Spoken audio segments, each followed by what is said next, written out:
Audio Jungle. Oh yeah! What do you get when you put four of the most opinionated grown-ass single men on one show? You get the Middle-Aged Still Single podcast! Let's meet the crew! Audio Jungle. Mitchell! Nasir! Audio Jungle. Nemo! Big Rob!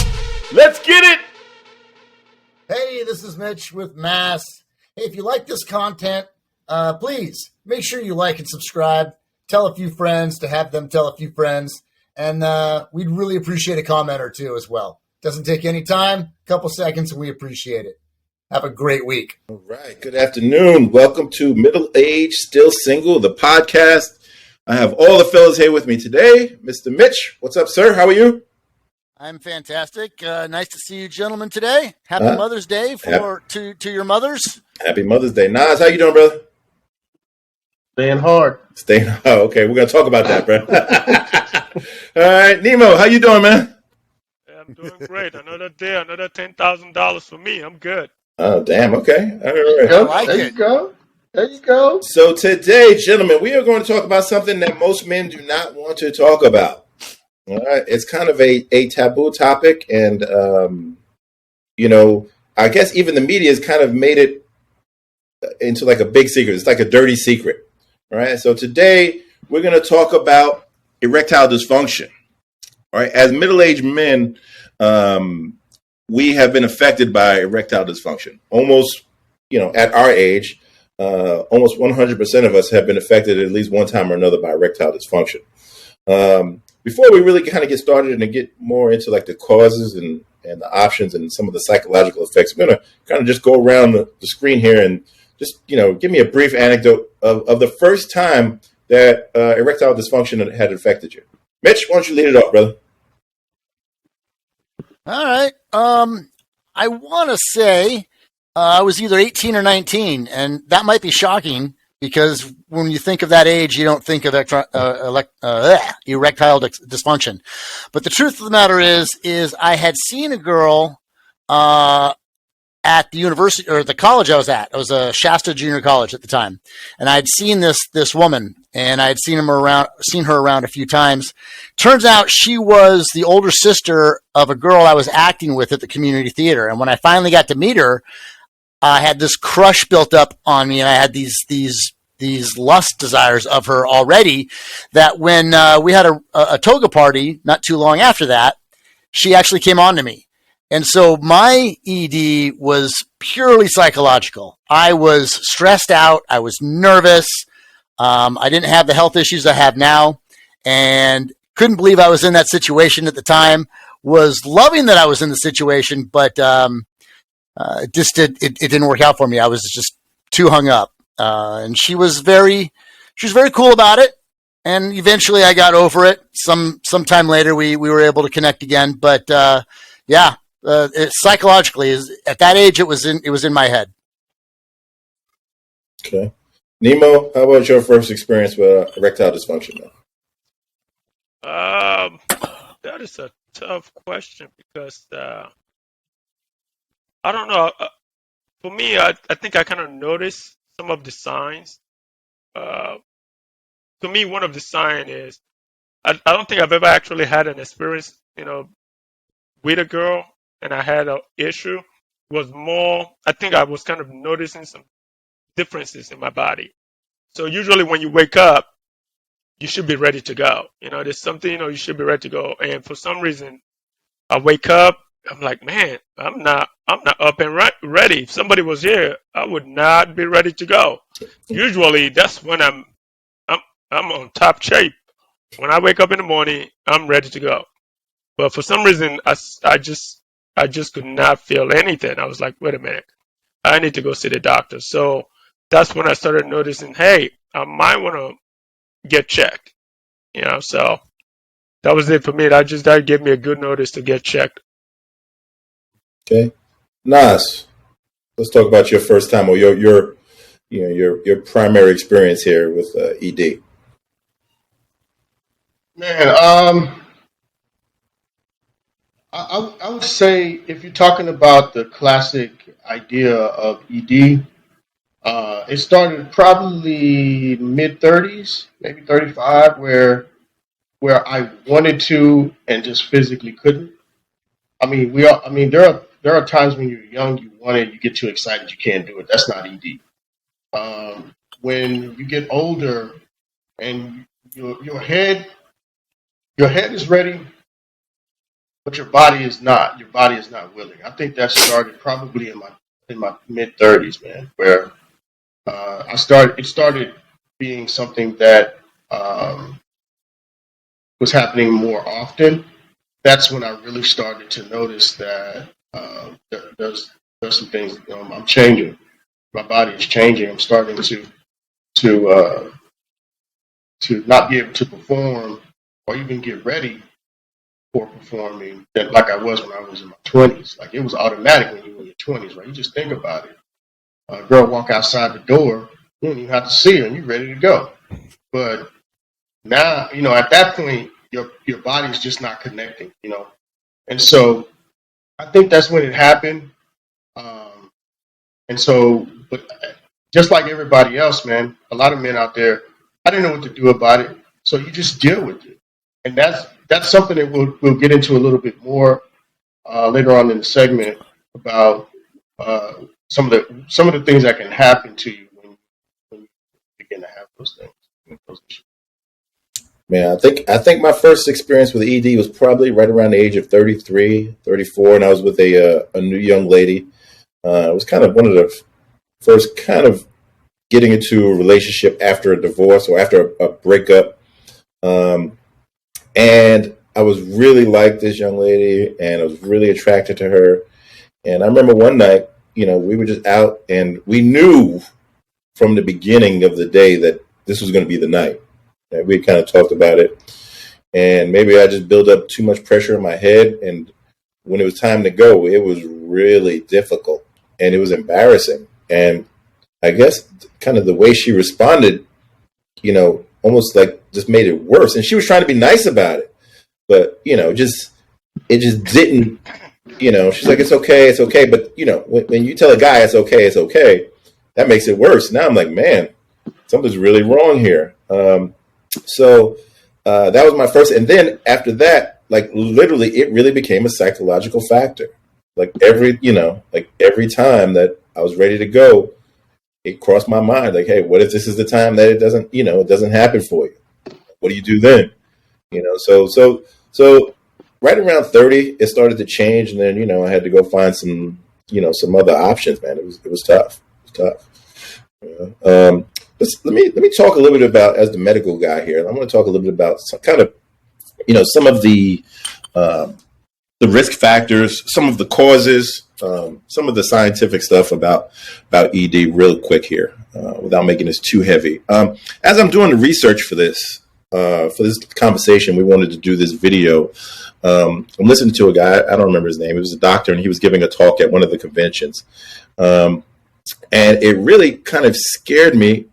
Even in the medical field, we can be ignorant. But one of the best things that he said is single men are the worst advocates for their own health, right?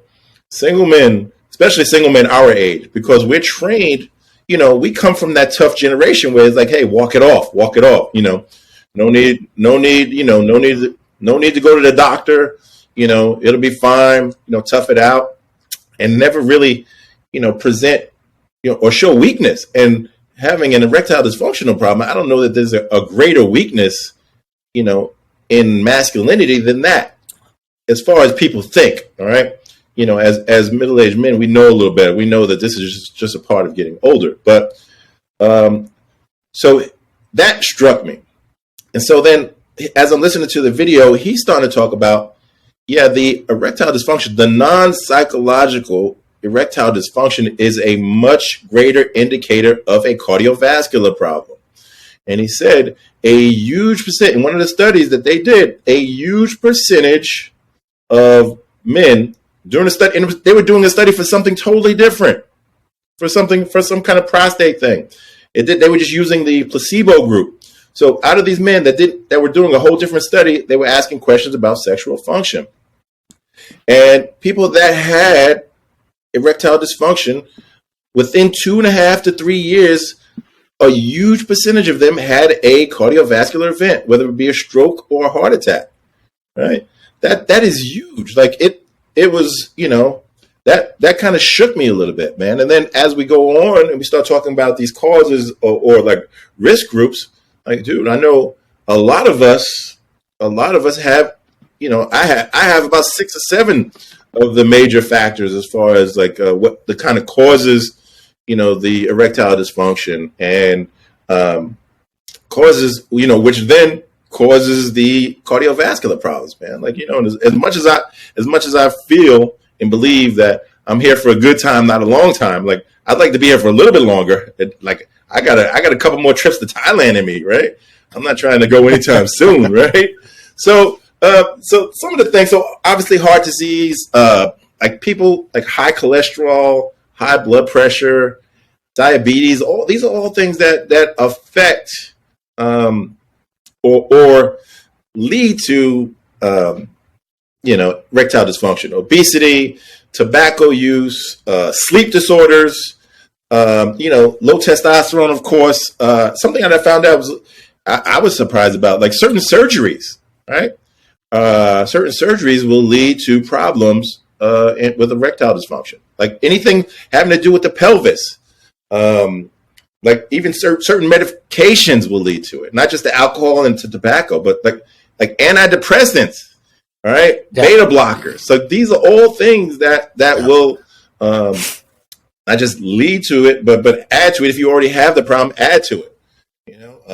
So it was really, this research has really been eye opening for me, and I'd like to think, like, seriously, I came in here today before the show, and I was like, dude, I got to change my life, and I really, I sent Nas a text that, dude, this research is gonna make me change my life, man, because this is, I got like every single factor here. Like, dude, man, they could just do a study on me. They don't even have to use the 1,000 guys, man.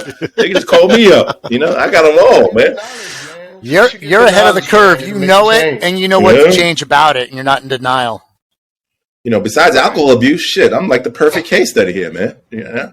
But anyway, so those are some of the causes, man, and these are all things that almost every middle-aged man I know has a lot of these problems, because this is just how we live. Like the cholesterol. Like, how many of us don't have a cholesterol problem, right? How many of us, especially, the African Americans, we have, we're prone to diabetes. So, all of these things, man, this is really eye opening, man. And we really need to talk about it. And I hope that, people understand, go be an advocate for your health. Like, don't be afraid. Like, I remember the first time I ever ordered any kind of pills, I asked, they made a big deal out of sending it from another name. So when it came in the mail, it wouldn't come from a pharmacy. Like it would have been the worst thing in the world to get something from a pharmacy, some erectile dysfunction medicine.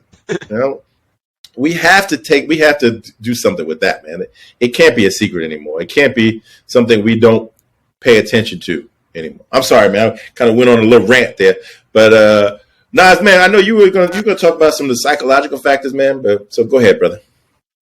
Yeah, man, I think some of us, each one of us, I know Mitch and you both mentioned some psychological issues. I think Nemo didn't say it, but that's kind of what was his issue too. But there's 3 major types of psychological ED, but I'll only talk about the one I think that gets to most of us, man, and that's sexual performance, right? Most guys, we are competitive, not just with each other, but in the bedroom. We want to blow some backs out. We want to make the woman feel good. And it also, in doing that, it makes us feel like we did our job. The Cambridge Institute did a study, and Dr. Malik, she's a urologist I follow, she also is a pelvic doctor too. So you're right; those things are linked. And she talked about how men who have performance anxiety, it can lead to depression. Depression leads to stress. And what happens is all of those things start coming about. What is the thing that gives you a solid erection? It's blood flow. Your blood vessels being filled properly with the proper amount of blood. Well, when you have those types of stresses, it raises cortisol levels, which is why you can't work out stress, right? And that suppresses blood flow. So you cannot, a man has to find a way, and I'll just say one remedy. I know Nemo's going to get into that, but for the sexual performance issue is chill out. Just chill out. Like, stop psychologically making it that big of a deal. I mean, we know it is, but you got to have your mind right. You got to relax, and if you got a regular partner, one of the ways to remedy sexual performance issues is to have work on a way with your partner that when you approach the event, when you're ready to have sex, that it's not a big deal. You know what I'm saying? Like, it's not like you're setting out the flowers, and because sometimes that means, okay, this is it. You know, I gotta get ready, and then all of a sudden, you know, got the droopy, and so it's like, you know, you have to try to psychologically realize what's happening inside. That it's not. Sometimes it's not a physical problem, which is what I think you were getting at, right? It is psychological, and 20%, man, this is a big number. 20% of men, 10 to 20% of men, according to Dr. Malik, suffer from performance anxiety, sexual performance anxiety, man. You know, that's like, I mean, that could be all day. You could be, you know your woman, you know, her birthday is coming up, and she likes to do her thing. She likes to do her thing on her birthday, right? So you can't do it. So you have to find a way to deal with your partner to ease your psychological stresses about it, and then let it occur naturally in the way that you guys have talked about. And I think that that's a good way to tamp down on psychological stresses. And if you do tamp down on the psychological stresses, and you do have someone helping you who's looking out for you and noticing things about you, then you'll be able to eliminate that. And you can say, okay, now I think we got some physical problems. But you won't know that if you're constantly under sexual performance stress. So just another thing, just to add a little thing on that medical thing you talk about, you know, the stress. So when we start to stress out, our body goes into fight mode, right? Like, we prepare for the worst. And just think, man, when you're trying to fight, like, dude, the last thing on your mind, the last thing on your body's mind is to get hard and to reproduce, right? So that's, you know, just if you think about it, okay, you really got to relax, but it's hard to do, man. That's easier said than done when it's on your mind that you're about to do something and you're not sure if it's going to work or not. Right. Yeah. The fight or flight thing was also a part of the studies, and it's also that goes back to the adrenaline. You know, Sure. when your body starts pushing that into the bloodstream, man, your hormones get overloaded with that cortisol, man, and that it just doesn't. It's not good for your body. Yeah, I think we do. I mean, Naz, you're right. We do put a lot of stress on ourselves when it comes to performance. But to us, man, like you said, that shows our martial side. You know, we want to please the woman, and we do put a lot of stress on ourselves. I mean, I've gone through it. I mean, one of the questions I'll probably put onto you guys too is, I mean, you guys can kind of go around and answer this question. What happened during the performance? You were initially ready to go. All of a sudden, you're not. What do you do at that point? You know, what do you say? Your thoughts, Rob? Shoot. If I know it's not going, I better be pleasing her some way. Okay. You got to find another way to finish You got to find another way, exactly. Yeah. Like, ED is not a reason for you to just scapegoat out and say, okay, well, this evening's over. I mean, you got to own it. And I think as middle-aged men, we do. I think maybe at a younger age, we would have just freaked out and split, right? And there's a lot more of it in movies and TV and in social media now than it was when we were younger. So I think that has a lot to do with the anticipation and the psychology of it. But if it were to happen now, I think we're all well adjusted enough and dealt with it enough that we know how to work around it and how to make it better, right? How to make the situation better. No one wants it to happen, but it doesn't mean that the ladies that we're laying with should have to suffer for what we're going through. It's a temporary gig, and we just need to look at it like it's a temporary gig. But Mitch, you got to understand though, during that time period, she is thinking there's something wrong with her, and that's why, you're not in the mood, initially. How would you react to that, Mitch? Well, that comes down to a discussion. I mean, because we're going to feel like what's going on, and she's going to feel like, is it me? I mean, it's going to be an open discussion. That's a discussion I've had. And it depends on, are you in a long-term relationship? Do you have a good communication? Is this like a one-night stand? What is it that doesn't get communicated there, Nemo? I think that comes down to two adults talking it out and figuring it out. And if you can figure that out, 30 minutes from that time might be a totally different 30 minutes. Well, I mean, let's just say, let me put it this way. So this is for you, Mitch. So let's say you've been going out with her, you've been talking to her for 2 or 3 months. You've been looking forward to it. You've never done anything with her, and the time comes. You were initially excited, but during the process, boom, all of a sudden, blanks. So now she's like, is it me? How do you respond to that? That's a tough situation to be in. What would you do?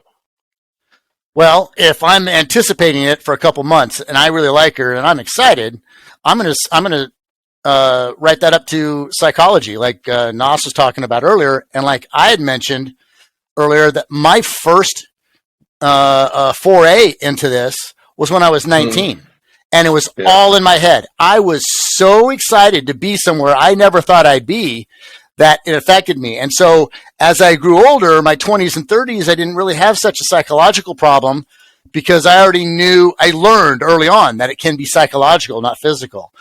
If it's not psychological, if I'm there in the moment and there's something about her where my attraction disappears, or maybe I had a really long day, I didn't sleep the night before, I don't think there's a one answer way to associate this. I think there's a lot of factors that come into play, and then you have to play it on how that interaction was at that moment. Was it the day? Was it you? Was it her? I don't know how you're going to handle that. Right now, I don't know how, what I would say, but it either happens or it doesn't, and you've got to deal with it. Yeah, that's going to be a tough conversation because regardless of what you say, she's going to always feel like the attraction is gone. So that's just a tough conversation. And if it's not the attraction, then you just assure her that it isn't. But again, that's a different scenario for every one of us, and it's a different scenario for different girlfriends. Nemo, I got an idea for you, bro. Just send her a link to this video once we publish it, bro. She'll understand.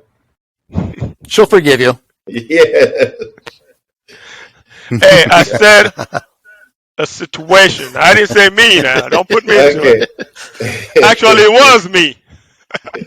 We know it was you, bro. Shit. All right, Mitch, let's talk about what do we do? So we know we got this problem, right? And what do we do, Mitch? And we know options, we know it's either physical, which what you talked about, and all your medical reasons were things that I was going to bring up. The only thing you didn't bring up was age, which is not 100% factor, by the way. You could be 90 years old and have no problem getting erections, and you can be 19 or 20 and have a problem. So it's not always age, but the rest of the medical issues you brought up are serious factors, and it all links back to cardiovascular. You're right. So you really have 4 options. I broke it down to 4 options. You have surgery, you have injections, you have exercise, and you have medications that can, I will not use the word cure, but that can help stem the tide or get around it or make it less frequent. So let me start off real quick. I'll go over all four of those real briefly. So with the surgeries, they actually have surgeries where they will implant a prosthetic. And yeah, you'll be walking around with a Johnson constantly. Who knows? Maybe someone likes that. I don't know that that'd be all that comfortable, but it just, it just depends. That's an option. Some of the other surgeries I read about was reconstructing arterial flow.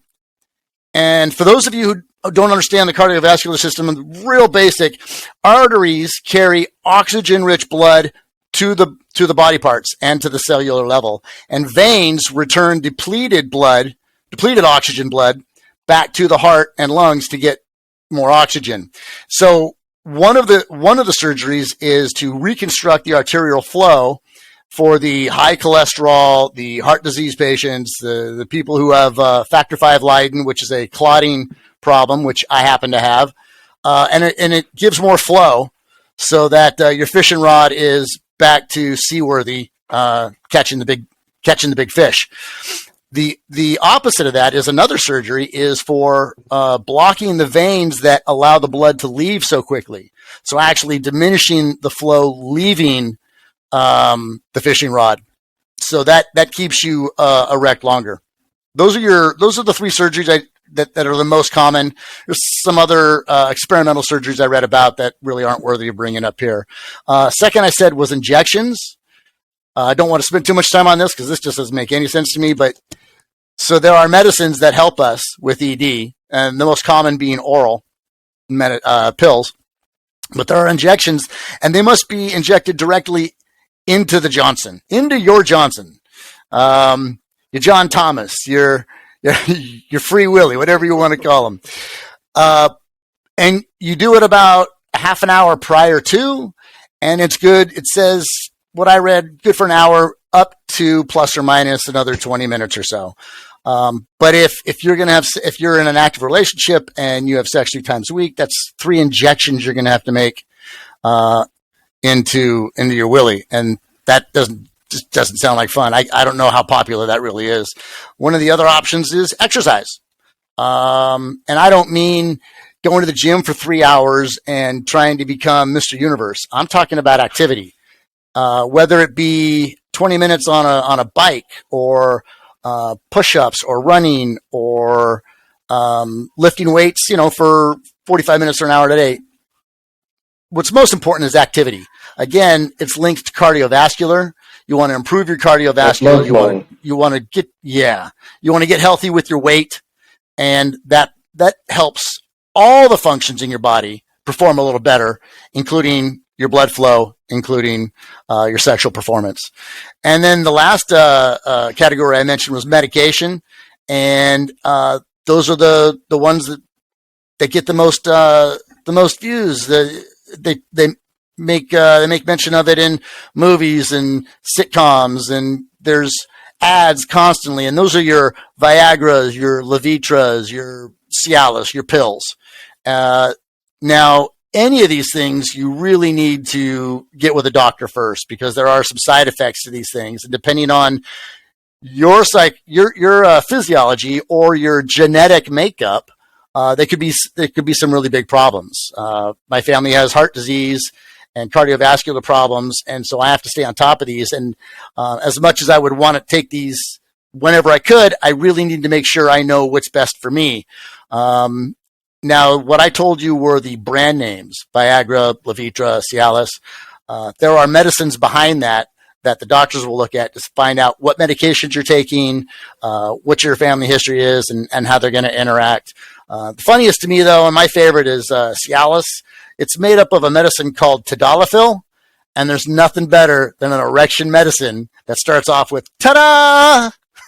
Tadalafil. I thought that was pretty clever marketing by whoever named that medicine. But let me go back real quick. That pretty much sums up everything I wanted to share with you. But going back to exercise, Did you know men could do Kegels? Sorry, I claim Yes. ignorance. Did not know that Yes, until I I started did, doing the yeah. research. We have Well, muscles that I'm are sorry, what is made that? for erections, and we can just like exercise, a bicep or a chest muscle. You can work them, and the stronger they are, Mhm. the better you are. Oh, Gentlemen, really? to I don't good know nothing health. about that. To good health. Starting and stopping flow of urine. That's a good way to do it. Oh, really? Excellent. Yeah. Great Yeah. example. Mhm. Yep. All right, Mhm. I'm just going to So follow yeah, up on Go ahead, what man. Mish said about yeah. injection.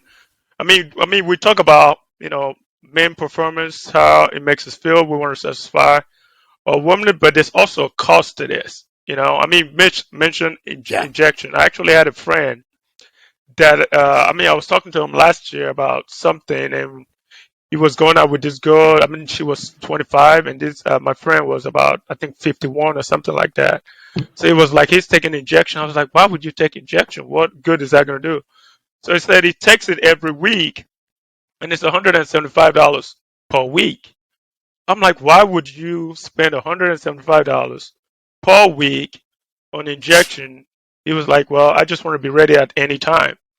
So as you can see, men spend a lot of money just to take care of themselves, just to make sure they can perform. Like you said, they put a lot of pressure on themselves to perform. Did you have something, Mitch? When you say injections once a week, are you talking about specifically for ED, or are you talking about testosterone injections, T- which isn't really necessary for ED specifically? yeah, testosterone. Okay. Testosterone. All right. Yes. Yeah. Yeah. That's to help him be ready at any time, basically. So Yeah. I can't understand why you spend that kind of money. So to me, that's almost $700 a month just to, like you said, exercise might be actually a better way rather than spending that kind of money on steroids. But anyway, so I started looking at it. So I was like, well, what about the pill? So it was like, well, the pill. I started looking at the pill. One pill, that's about $70 per pill. So, like you said, when it comes to the medication, if you go to your doctor, you can actually get a prescription. And a lot of men don't want to do that because they're embarrassed and things like that. Me personally, I went last year. Like I said, I started noticing some things about me that wasn't when I wake up, I just start noticing signs. And I went to the doctor. I was like, it just doesn't seem right because I exercise 3, 4, 5 times a week. So she started asking me some questions. So I ended up doing a whole test. I did 50 tests to make sure I was good. And that's one thing, like Rob said, we got to take care of ourselves. We spend a lot of time, we're busy, we do so many different things, but we don't take care of ourselves. So I did a little research. And the pill, when I initially looked at it, it was $70. But when you do have medication and all those things, you can get 30 of them for like $40. So you just got to have the knowledge, go to the doctor, do the right thing. It's not going to be as expensive as you thought. Men out there just got to know there's different options to take care of themselves. Yeah.